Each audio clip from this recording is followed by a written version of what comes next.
wabarakatuh. Alhamdulillahirrabbilalamin wa bihi nasta'in wala umuri dunya wadin wa ala alihi wa ashabihi ajmain amma ba'du. Yang terhormat kepada dosen pengampu Bapak Zainal Mutakin dan juga kepada teman-teman saya yang sangat saya banggakan dan sangat saya sayangi.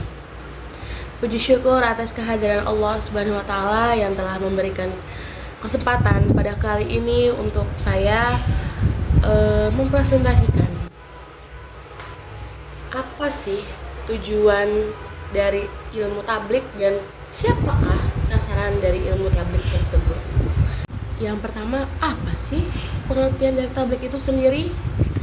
Ya, tablik menurut secara bahasa merupakan dari kata kerja balago, yubaligu, dan balagan yang artinya menyampaikan atau penyampaian.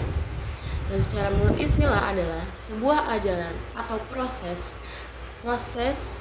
penyampaian ajaran Islam dari Allah Subhanahu wa taala melalui Rasul untuk umat manusia.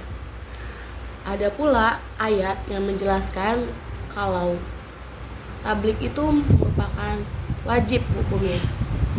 Dan berikut ayatnya. الذين يبلغون رسالات الله ويخشونه ولا يخشون أحدا إلا الله وكفى بالله حسيبا.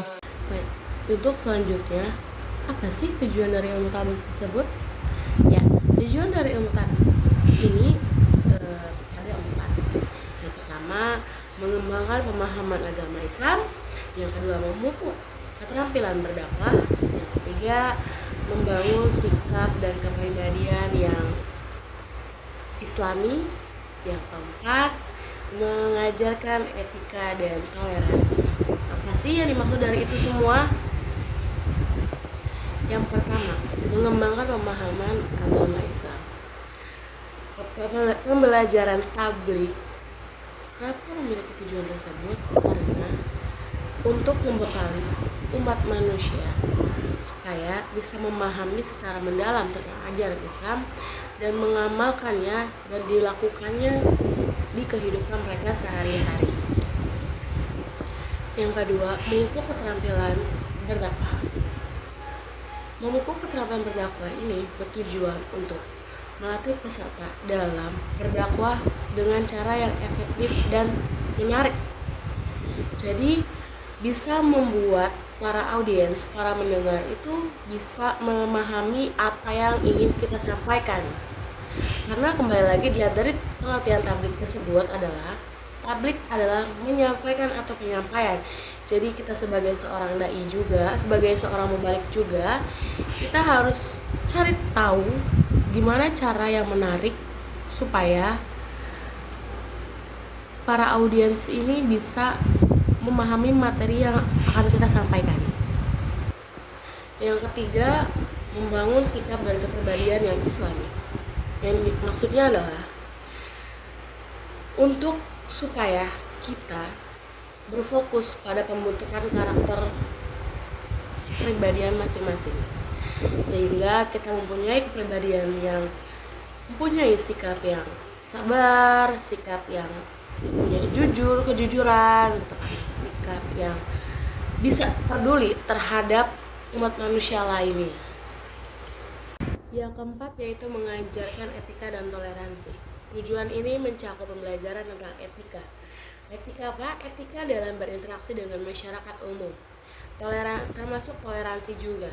Toleransi kita bisa menghadapi beberapa perbedaan pandangan dan kepercayaan dari masyarakat banyak ketika kita menyampaikan sesuatu ajaran Islam. Yang selanjutnya adalah sasaran ilmu tablik.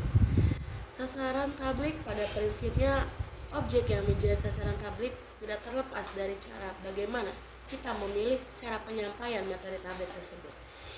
Jika tablik dikemas atau menggunakan secara lisan, maka kita juga melihat situasi dan kondisi para audiens tersebut yang menjadi objek seorang mubalik. Hal itu juga berlaku untuk ketika kita bertablik menggunakan tulisan. Akan tetapi dapat dikemukakan bahwa sasaran tablik adalah tercapainya transformasi nilai-nilai keagamaan yang baik di tengah umat Islam. Selanjutnya, siapa aja sih objek-objek ilmu dakwah itu? Ada 3. Yang pertama, keluarga. Yang kedua, orang terdekat. Yang terakhir, orang lain. Seorang mubalik ketika ingin menyampaikan penyampaian ajaran agama Islam, itu dimulai melalui keluarga, lalu orang terdekat, dan ketiga, orang lain. Kenapa melalui keluarga dahulu? Karena sebaik-baiknya orang lebih baik ketika ia menyampaikan kebaikan itu terhadap keluarga dulu, setelah keluarga, orang terdekat, yang terakhir keluarga, orang lain. Ada juga beberapa pendapat tentang sasaran ilmu tablik, yaitu menurut Syekh Muhammad Abdul sendiri mengkategorikan menjadi 3 golongan tentang sasaran ilmu tablik. Yang pertama adalah golongan cendekiawan, yang kedua golongan awam, yang terakhir adalah golongan pertengahan. Yang selanjutnya adalah orang awam. Orang awam adalah orang yang tak terkualifikasi dalam profesi yang diberikan dan tak memiliki pengetahuan atau keahlian spesifik dari subjek tertentu. Yang ketiga yaitu golongan pertengahan. Golongan pertengahan adalah orang-orang yang menjalankan perintah Allah yang wajib saja dan menjauhi larangannya. Mungkin hanya itu saja yang dapat saya sampaikan. Kurang lebihnya mohon maaf. Wabillahi taufiq wal hidayah. Wassalamualaikum warahmatullahi wabarakatuh.